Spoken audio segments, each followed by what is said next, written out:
네, 안녕하십니까. 신용관리사 제3과목 채권관리법의 방법에 대해서 강의를 하게 된 김성호라고 합니다. 반갑습니다. 자, 우리 1과목, 2과목에서 배우셨다시피 채권에 대한 내용을 우리 수강생 여러분들께서 많이 접하셨을 거라 생각됩니다. 지금 3과목에서는요, 채권을 이제 관리하는 방법에 대해서 좀 더 자세하게 보도록 하겠습니다.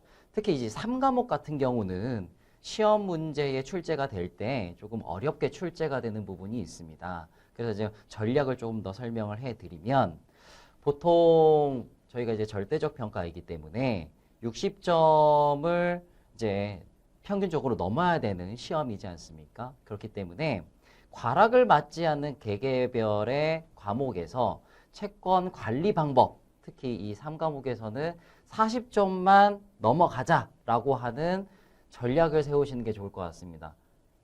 용어 자체도 굉장히 생소하고 그리고 내용도 그렇게 쉽지 않은 내용입니다. 그렇기 때문에 40점을 넘어서 50점이나 60점을 맞는 것으로 목표를 세우시는 게 좋을 것 같습니다.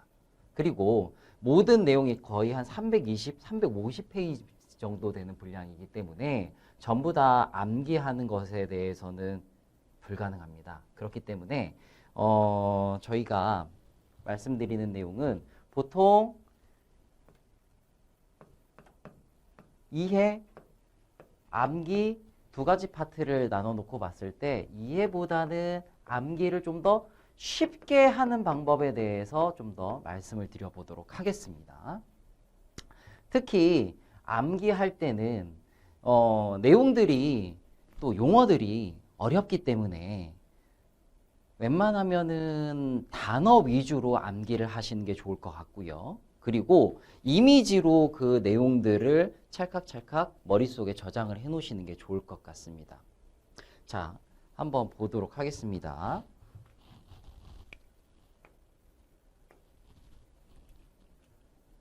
자, 채권 보전의 관리, 첫 번째 총설, 회수, 제 방법에 대해서 보도록 하겠습니다. 총설에 대해서는 채권 보전 및 관리에 대해서 이야기가 나올 것이고요. 그리고 두 번째 장에서는 그 채권을 회수하기 위한 여러 가지 방법들이 나오게 될 텐데 그 방법들에 대해서 알아보도록 하겠습니다.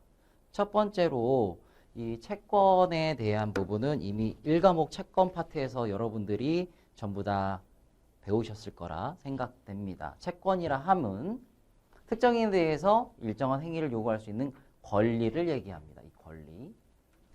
권리가 굉장히 중요하죠. 이 권리로부터 나중에 우리가 소송을 하거나 아니면은 여러 가지 방법들로 임의적인 방법이나 강제적인 방법들로 회수를 할 수 있는 권리들이 부여가 됩니다. 가장 중요한 것은 이 부분입니다. 채권 관리라 하면 그 채권 및 그 담보의 보전, 회수에 대한 재반 업무를 말하게 됩니다.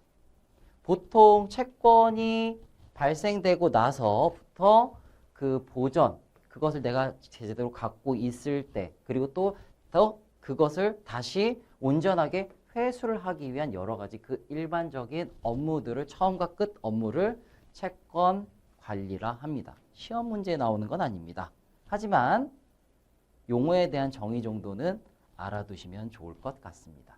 자, 그리고 채권의 발생한 소멸. 특별하게 중요한 부분은 아닙니다. 채권에 대한 내용을 1과목에서 전부 다 배우셨기 때문에 채권에 대한 발생, 효력, 그리고 양도, 그러니까 이전에 대한 부분, 그 다음에 여러 가지 채권의 관계, 그리고 채권이 변제까지 갔을 때의 소멸, 여러 가지 그 과정입니다. 일반적인 과정에 대해서 설명하는 거기 때문에 크게 어려운 내용도 없으실 거고 이 부분에 대해서는 시험 문제가 나오지는 않을 겁니다. 자, 중요한 부분은 여기서부터 시작이 되는데요. 사전적 채권 관리라고 합니다. 여기에 조금 포커스를 맞춰야 될 것 같습니다. 사전적 채권 관리라 하면 채권에 대해서 내가 보전을 받고 회수를 하기 이전 단계의 채권 관리라고 보시면 될 것 같습니다. 채권 관리는 보통 사전이 있으면은 회수를 하기 시작하는 사후적 관리도 있겠죠. 그래서 지금 요 첫 번째 나오는 요 파트는 사전적 채권 관리라고 보시면 될 것 같습니다. 사전적 채권 관리는 크게 시험 문제에 출제가 되지는 않습니다. 읽어보도록 하겠습니다. 이행기일에 변제기일이죠. 변제기에 도래한 때부터 라고 해야 됩니다. 근데 청구권을 행사할 수 있는 그런 권리가 언제부터? 이행기일이 지나야 채권자한테 비로소 나오기 때문에 그 전에 사전적으로 채권 관리를 한다라고 하면은 예방적 조치가 대부분입니다. 예방적 조치라 하면은 내가 쉽게 얘기해서 돈을 빌려줬어요. 돈을 다시 돌려받아야 되겠죠? 돈을 다시 돌려받으려면 돈을 빌려준 그 채무자가 잘 갚으려고 나한테 어떠한 행위를 하는지 아니면은 그렇지 않은 다른 행동을 하는지 다른 의사결정을 하는지를 잘 판단을 하셔야 되겠죠. 그래서 그 사전에 예방하는 예방적 조치를 사전적 채권 관리라고 합니다. 그래서 사전적 채권 관리는 솔직히 저희 삼가복 채권 관리하는 방법에 대해서는 크게 중요하게 생각하지는 않습니다. 보통 회수가 시작되는 사후적 관리서부터 여러 가지 행위들과 권리들과 여러 가지 일들이 발생이 되는 거죠. 자, 그러면 사후적 채권 관리에 대해서 보도록 하겠습니다. 우선 사후적 채권 관리란 얘기는 뭐냐면 벌써 내가 채권을 회수를 하기 시작했을 때 순리대로 잘 안 된다는 뜻입니다. 채무 불이행이 되겠죠. 네.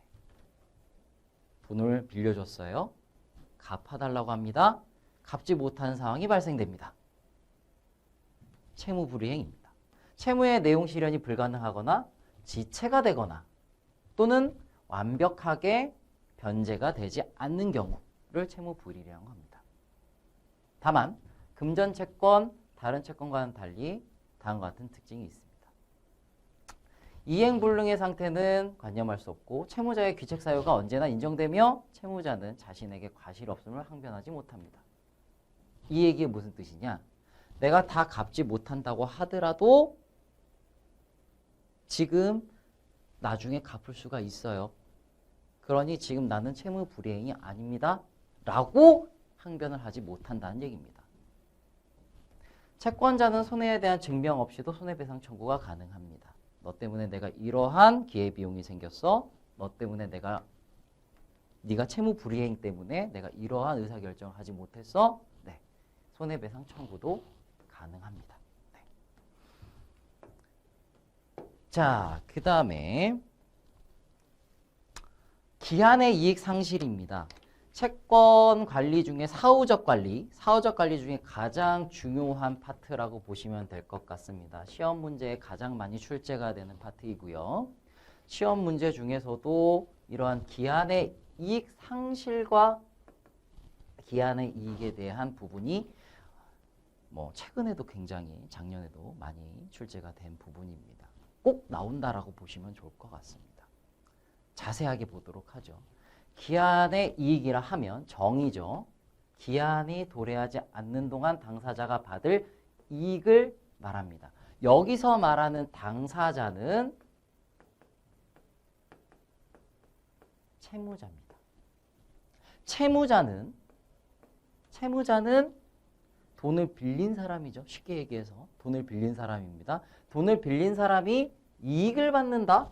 이게 무슨 뜻일까요? 네.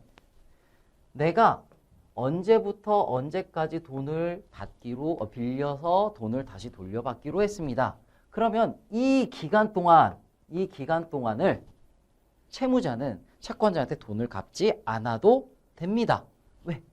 변제기, 요 만기일이 있기 때문에 요 기일까지의 갚지 않아도 되는 이익을 누가? 채무자가 갚지 않아도 되는 이익을 기한의 이익이라고 합니다. 그 기한의 이익을 득하는 건 누구다? 네, 채무자다. 채무자는 기한의 이익을 받는 동안에 변제를 어떻게 할 것인가에 대한 부분을 생각을 해야 될 것이고, 채권자는 이 기한의 이익 기간 동안에 채무자가 어떤 식으로 나한테 변제를 할 것인지에 대해서 잘 관리를 해야 됩니다. 앞서 말씀드렸던 사전적 채권 관리에 대한 부분이 여기에 해당될 것 같습니다.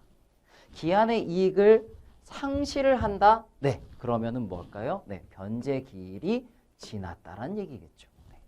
변제 기일이 지나서 이제부터는 돈을 갚어, 내 채권을 내가 회수하겠어 라고 이야기를 하게 되는 겁니다.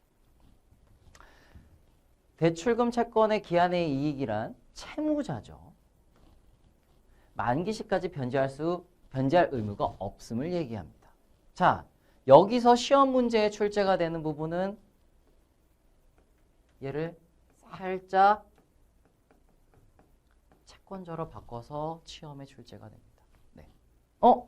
기한의 이익, 내가 돈 빌려줬으니까 이익이 생기는 거 아니야? 거기니까 당사자는 누굴까? 채권자 아닐까? 라고 생각하지만 채권자는 아니란 얘기입니다. 네.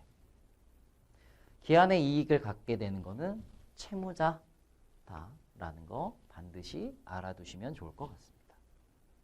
민법은 원칙적으로 기한의 이익은 채무자에 있는 것으로 추정합니다. 네, 맞습니다. 네. 자, 기한의 이익의 상실이라 하면 채무자에게 기한의 이익을 주어지는 것은 채무자에 의하여 성실한 이행이 행해질 것을 신뢰하기 때문인 원인입니다. 당신이 돈을 빌린 당신이 갚는 날까지 정확하게 갚겠다라고 신뢰가 있는 겁니다. 채권자는. 이 날까지는. 하지만 이 날이 지나가는 상황이 생기면 이 신뢰는 무너지겠죠? 그러니까 이 기한의 이익 또한 상실이 되는 겁니다. 그래서 채무자는 어음교환소의 거래 정지 처분, 이러한 신뢰관계가 파괴된 경우에서는 이러한 기한의 이익을 상실하게 되는 상황이 생기게 됩니다. 우선은 고지를 하겠죠. 당신이 기한의 이익을 상실을 했어. 이제 나는 너에게 강압적으로, 강제적으로, 임의적으로 무언가 법적 조치든 아니면 법적 조치가 아닌 임의적인 다른 행동을 할 거야 라고 경고의 메시지도 줄 수도 있습니다. 그래서 이 기한의 이익과 상실 파트에서는 우리 친구들 보시게 되면은 가장 많이 시험 문제에 출제가 된다라고 보시면 될 것 같고,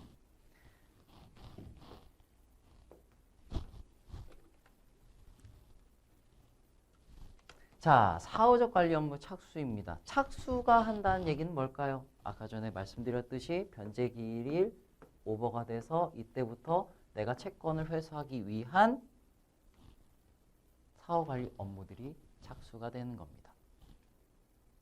약정한 이행기가 지났거나 기한의 이익을 상실할 때, 요때가 되겠죠. 변제기가 지나갔을 때 사후 관리 업무에 착수가 됩니다. 이는 구체적으로 담보가 있는 경우, 담보라 하면 부동산 담보가 될 수도 있고 임담보가 될 수도 있고, 실행하거나 채무자의 책임 재산을 압류, 강제 집행, 법 집행인 거죠. 예, 법적인 내용입니다. 법적인 내용을 집행 절차에 개입을 시키게 됩니다. 그런 것들 고지를 하게 됩니다.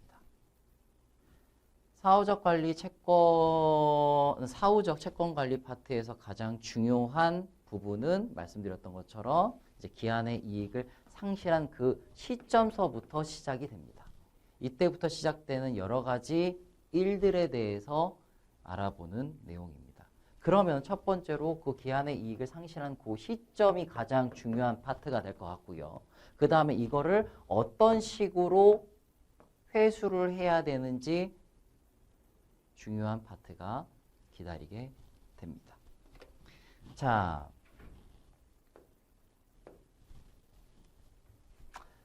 채권관리 구체적인 절차에 대해서 보도록 하겠습니다. 보통 8가지 또는 7가지 단계로 나오게 되는데요. 채무자의 자발 이행을 촉구합니다. 이때까지는 서로 의사소통, 커뮤니케이션을 하면서 변제의 기일이 도래됐음에도 변제가 없는 경우 직접 채무자를 만나서 채무자한테 어르고 달래는 거죠. 아, 내 돈 네가 빌려갔지? 좀 갚아줬으면 좋겠어. 이렇게 자발적 이행을 촉구합니다. 네. 자발적 이행을 촉구하면서 되도록이면은 법 집행을 하지 않으면서 또는 다른 기관을 이용하지 않으면서 채권을 회수할 수 있는 가장 평화로운 방법이겠죠. 또는 자발적 이행을 촉구를 하면서 법원의 힘을 빌릴 수도 있습니다. 화해의 욕구로, 화해에 대한 내용으로 힘을 빌릴 수도 있습니다. 여기까지 좀 순탄하죠, 정확하게. 관리기구로서의 신속한 채권의 이관입니다. 이렇게 했음에도 불구하고 변제를 하지 못했습니다. 그러면 관리기구로 내 채권을 이관을 시켜서 나 대신에 채권자, 나 대신에 내 채무자에 대한 돈을 받아줬으면 좋겠어. 좀 어떻게든 내가 받을 수가 없을까? 라고 도움을 청하는 단계라고 보시면 될 것 같습니다. 채권이 연체되었거나 채무자가 도산하는 경우, 도산 없어지는 거겠죠. 사유 발생 시에 회수를 하기 위해서 각종의 대책을 수립합니다. 그리고 전문 지식이 요구되는 상황이 발생이 됩니다. 그래서 이제 법원을 들락날락하고 법무사 또는 변호사 여러 가지 그 전문 지식들을 이용을 할 수 있는 상황이 발생됩니다. 채권 보전, 회수, 지장이 없도록 조치를 해야 됩니다. 자, 세 번째로는 계획을 수립하는데요. 계획은 내가 직접적으로 수립하는 건 아니고 관리기구로부터 그 계획을 이제 받게 됩니다. 통지를 받게 됩니다. 채권 회수의 전제로서 구체적인 회수 계획을 수립을 하는데 채권의 현황이 어떻게 됐는지, 회수 자원은 어떻게 되고 방법은 어떤 식으로 내가 갖게 되는지, 또는 기반 제한 사항을 정확하게 이해를 하고 관련적으로 또 비용은 또 어떻게 들어가는지를 정확하게 알고 있을 때입니다. 자, 소멸시효 중단 조치. 소멸시효, 갑자기 소멸시효가 왜 나왔을까요? 보통 채권은 소멸시효가 있습니다. 소멸시효는 보통 10년, 5년, 3년, 1년 이렇게 법으로 정해 놓았습니다.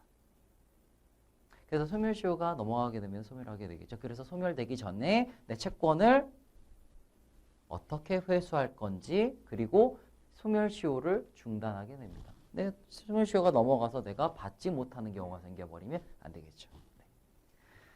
자, 그 다음 단계는 재산의 신용상태 수시 조사하게 됩니다. 채권자가 직접 조사를 할 수도 있고요. 그리고 그 관련 기관으로부터 보고를 받을 수가 있습니다. 자, 신용, 재정 상태, 사후에 변동될 수 있는 유동적인 상태이기 때문에 이런 것들을 매일 체크할 수는 없겠지만 주기적으로 체크를 하셔야 될 것 같습니다. 자, 신속한 채권의 보전 조치. 자, 신용 상태가 급격히 악화가 됩니다. 보통 악화가 되죠. 악화가 되니까 내 채권을 회수를 할 수가 없는 겁니다. 채무자 상황이 많이 안 좋다는 얘기겠죠. 적절한 채권의 보전 조치를 취해야 되는데 여러 가지가 있으나 사전적인 채권 보전 조치로는 가압류, 가처분 가장 대표적입니다. 가압류, 가처분 이제 뒤에 나올 거예요. 정확하게 나오게 됩니다. 자세하게 나오게 됩니다. 시험 문제에도 많이 출제가 됩니다. 좀 더 뒤에서 자세하게 보도록 할 겁니다. 사후 채권 보전 조치로는 채권자 취소권, 행사 또는 채무자에게 재산을 도피하는 등 채권자가 해야 하는 사회행위. 사회행위가 뭘까요? 채권자의 권리. 나 지금 돈 없어. 나 너한테 빌린 돈 못 갚겠어. 진짜 돈 없다니까. 근데 지인들이나 다른 제3의 명의로 다른 재산들이나 다른 금전적인 현가가 있는 물건들이 있습니다. 이런 것들을 사회행위라고 하겠죠. 사회 행위를 한 경우에는 채권자가 그 법률 행위를 취소하고 일탈된 재산을 원상으로 회복하는 내용으로 권리를 말하게 됩니다. 기한의 다음 단계로는 기한에 의해 상실 사유 발생 시 즉시 청구를 하게 됩니다. 담보를 손상할 수도 있고요. 또는 감소시킬 수 있습니다. 여러 가지 기한에 의해 상실 발생할 때 변제 전이라 즉시 이행을 청구하는 적극적인 조치를 취해야 됩니다. 네. 자, 이렇게 해서 채권 관리의 구체적인 절차에 대해서 지금 보고 있습니다. 독촉에 대한 기술, 네, 뭐 기술이라고 표현하기는 그렇지만 독촉을 계속 해야 되겠죠. 이런 절차가 진행된다 하더라도 독촉은 계속 해야 됩니다. 네, 여러 가지 독촉의 방법들이 있죠. 네. 굳이 읽지는 않도록 하겠습니다. 마지막으로 소송의 제기. 소송이 진행이 된다라는 얘기는 소제기가 된다라는 얘기는 이제 법적인 판단을 맡긴다는 얘기입니다. 내가 아무리 노력해도 기관이 아무리 노력해도 받을 수가 없어요. 법적으로 어떻게 해결할 수 있는지를 이제 판단하게 되는 겁니다. 하지만 실익이 없는 무용한 소송은 그렇죠. 시간과 비용이 굉장히 많이 소요가 되겠죠. 그래서 소제기 전에는 승소 및 집행 등의 가능성, 소송 수행이 소요되는 비용, 채권액 여러 가지를 고려를 해서 진행을 해야 될 것 같습니다. 무조건 소제기가 채권을 내회수하기 위한 절대적인 방법이 될 수는 없습니다. 앞서 말씀드렸던 것처럼 사회생활을 하면서 일상생활을 하면서 여러 가지 채권과 채권 채무 관계를 가질 수가 있습니다. 그랬을 때 다 회수를 하지 못하는 경우들이 빈번하게 발생이 됩니다. 그렇게 발생이 됐을 때 무조건 소제기를 한다? 네, 어려운 얘기입니다. 예를 들어서 100만 원의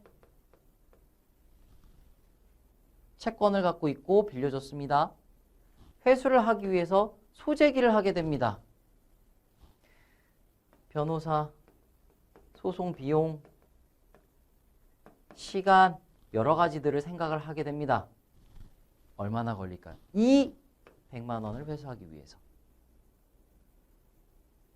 가성비가 맞지 않는 거겠죠. 네. 그래서 이런 것들을 수강생 여러분들께서 잘 생각을 하셔야 될 것 같습니다. 일상생활에서는. 하지만 이 단위가 크고 또 다른 목적이 있다라고 하면은 소송을 제기하면서 법적으로 받을 수 있는 부분들은 우리가 챙겨봐야 되겠죠. 자, 채권관리 시 유의사항이 있습니다. 기일, 기한의 준수. 채권 실현하기 위해서 기한 및 기일을 준수해야 됩니다. 뭐 변론기일, 상소 또는 시효, 기간 등등 이런 것들을 이제 잘 생각을 하셔야 되겠죠. 두 번째로 구체적인 상황을 고려한 합리적인 판단을 해야 됩니다. 한마디로 얘기해서 내가 그만둘 것인지 아니면 더 진행을 할 것인지 아니면은 여러 가지 조치에 대한 달성되는 이익과 소요되는 여러 가지 손실들과 비용 또는 득에 대해서 생각을 해서 합리적인 판단을 해야 될 것 같습니다.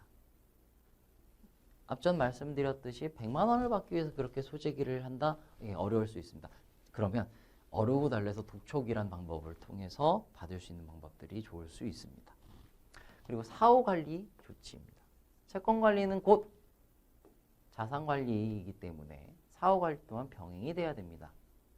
꼭 그 기한에 이익을 주는 그 기간 동안에 나는 채권자로서 아무것도 할 수가 없으니 그대로 방치하는 것보다는 이 기간 동안에도 채무자와 여러 가지 커뮤니케이션을 하면서 내가 채권을 보전 및 회수를 받을 수 있는 여러 가지 상황들을 고려를 해야 될 것 같습니다. 기록의 보존, 후임자에게 업무를 분명하게 인계하고 없어서는 안 될 조치입니다. 네, 기록을 마치는 게 좋을 것 같습니다. 자, 총론에 앞서서 우리 앞서 있는 내용들을 조금 모니터링 해보도록 하겠습니다.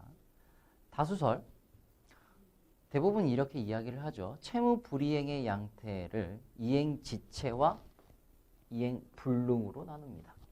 맞을까요? 보시게 되면 채무 불이행의 양태는 이행지체, 이행불능, 그리고 불완전 이행 총 3가지로 나눠질 수 있습니다. 네. 한 가지가 더 추가가 돼야 되겠죠. 네. 불완전 이행. 그렇죠? 네. 두 번째로 민법상 기한의 이익은 채권자가 가진다. 아까 전에 말씀드렸죠? 채권자가 가지는 게 아니라 누가 가진다? 네. 채무자가 가지게 되는 기한의 이익입니다. 네. 이러한 문장은, 이러한 단어들은 보통 직접적으로 문제 출제가 되는 게 아니라, 지금 OX 문제이기 때문에 이렇게 나왔지만 직접적으로 나오는 게 아니라 보통 보기 5가지의 선지 내용 중에 하나로 나오게 됩니다. 네.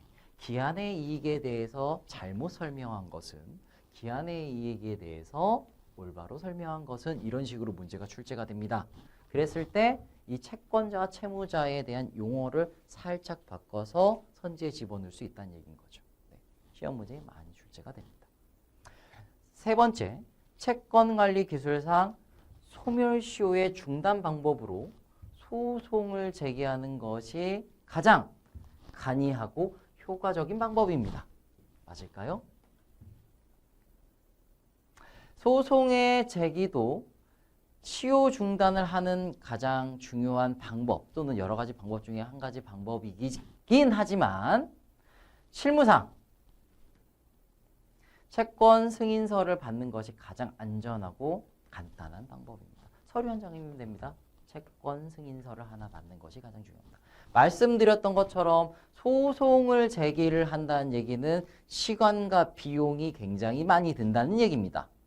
그런 것까지 전부 다 머릿속으로 전략적으로 생각을 하고 난 다음에 소송을 제기를 해야 되는 게 맞습니다. 하지만 소멸시효 중단을 하기 위해서 좀 전 말씀드렸듯이 소멸시효는 10년, 5년, 3년, 1년 여러 가지 소멸시효들이 있는데, 소멸시효를 중단하기 위해서는, 내가 채권 회수를 하기 위해서는 소송을 무조건 제기를 해야 된다? 그건 아니라는 얘기입니다. 채무 승인서를 받는 것이 가장 좋습니다. 누구로부터? 채무자로부터. 내가 너한테 돈 빌려줬지? 서류상으로 남겨. 그거 내가 가지고 있을게. 네가 혹시 내가 회수를 하지 못했을 경우에는 채권 관리를 내가 해야 되니까 이렇게 판단하시는 게 좋을 것 같습니다. 4번, 현행법상 채권 소멸 기한은 모두 10년입니다. 맞습니까? 제가 조금 전에 말씀드렸듯이 1년, 3년, 10년, 또 5년 이런 식으로 소멸 시효 기간은 총 4가지 정도로 구분을 해볼 수가 있을 것 같습니다. 모두 10년은 아닙니다. 채권에 따라서 다르기도 하고, 그리고 상법상 상사채권은 또 5년이기도 합니다. 법 조항에 따라서 소멸시효 기간은 모두 10년이다 이렇게 판단을 할 수는 없습니다. 네. 총설에 대한 부분을 지금까지 조금 알아봤는데요. 우선은 우리가 시험 문제에 나와야 되는 부분들이 한 2가지에서 많게는 3가지 파트로 보실 수가 있을 것 같습니다. 첫 번째로는 채권 관리 일반에 대해서는 정의 정도는 알아두시면 좋을 것 같습니다. 정의 정도는 알아두면 좋으실 것 같고, 또는 채권의 관리 파트이기 때문에 사전적 관리와 사후적 관리에 대한 부분을 우리 수강생들께서는 알아두시는 게 좋을 것 같습니다. 여기서 이제 첫 번째 포인트가 나오게 되겠죠. 사전적 관리와 사후적 관리는 엄연히 다르다. 사전적 관리는 예방적 조치이다. 사후적 관리는 실질적으로 내가 보전과 회수를 하기 위한 직접적인 행동, 액션이다. 그래서 우리는 사전적 관리보다는 사후적 관리에 좀 더 포커스를 맞추게 된다. 하지만 사전적 관리를 하면서 그런 사후적 관리까지 가지 않도록 회수를 할 수 있는 것이 가장 좋은 방법이긴 하다. 하지만 이제 시험 문제 출제되는 파트는 그 다음부터가 출제가 되겠죠. 사후적 채권 관리는 여기서부터 이제 시험 문제가 출제가 됩니다.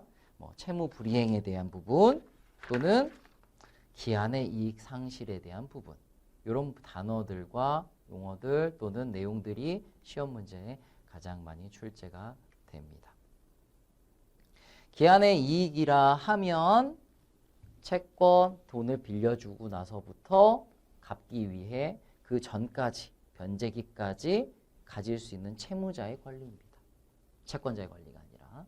그래서 채무자는 그 기한의 이익 동안 기한의 이익을 얻고 변제를 할 수 있게 최선의 조치가 들어가야 될 것 같습니다. 그리고 사후 관리를 하게 될 때 여러 가지 기관들의 협조들도 있어야 되고, 그렇지 이제 기한의 이익을 넘겼을 때는 이제 여러 가지 방법들로 인해서 보전 및 회수 조치를 이제 시작을 해야 될 것 같습니다. 예, 여기서 이제 시험 문제가 출제가 될 것이고, 그리고 채권 관리에 대한 절차에 대해서는 그 과정에 대해서는 8, 9가지 과정에 대해서는 전부 다 시험 문제가 출제가 되는 건 아닙니다. 하지만 그 절차에 대해서는 알고 있으면 좋을 것 같습니다. 네. 그리고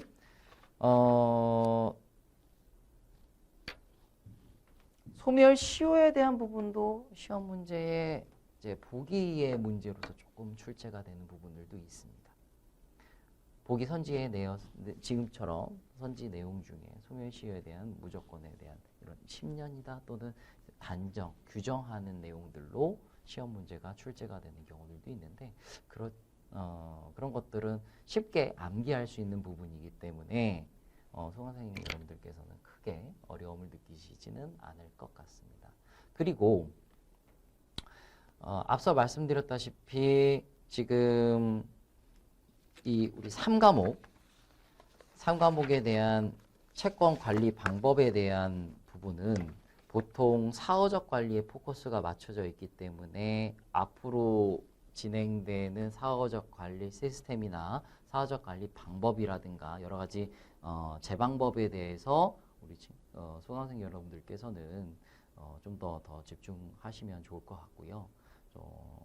총론에 앞서서 말씀드렸었던 거는 이 3과목, 그러니까 채권 관리하는 방법에 대해서는 이 과목에 대해서는 용어 자체도 어렵고 내용도 어렵기 때문에 암기할 것들도 상당 부분 많습니다. 그래서 그 단어와 단어를 암기하는 방법으로 하시면 좋을 것 같고요. 그리고 목표를 60점으로 하시면 좋을 것 같겠지만 60점 맞으면 또 안 되겠죠. 그러면 한 70점 정도를 목표를 세워서 최소한 60점 정도 맞는다라는 그러한 마음가짐으로 접하시면 좋을 것 같습니다. 자, 첫 번째 강의는 이것으로 마무리하도록 하고요. 두 번째 강의서부터는 이제 채권을 어떻게 회수를 하는지 회수에 대한 방법을 좀 더 자세하게 보도록 하겠습니다. 자, 1강 마치겠습니다. 감사합니다.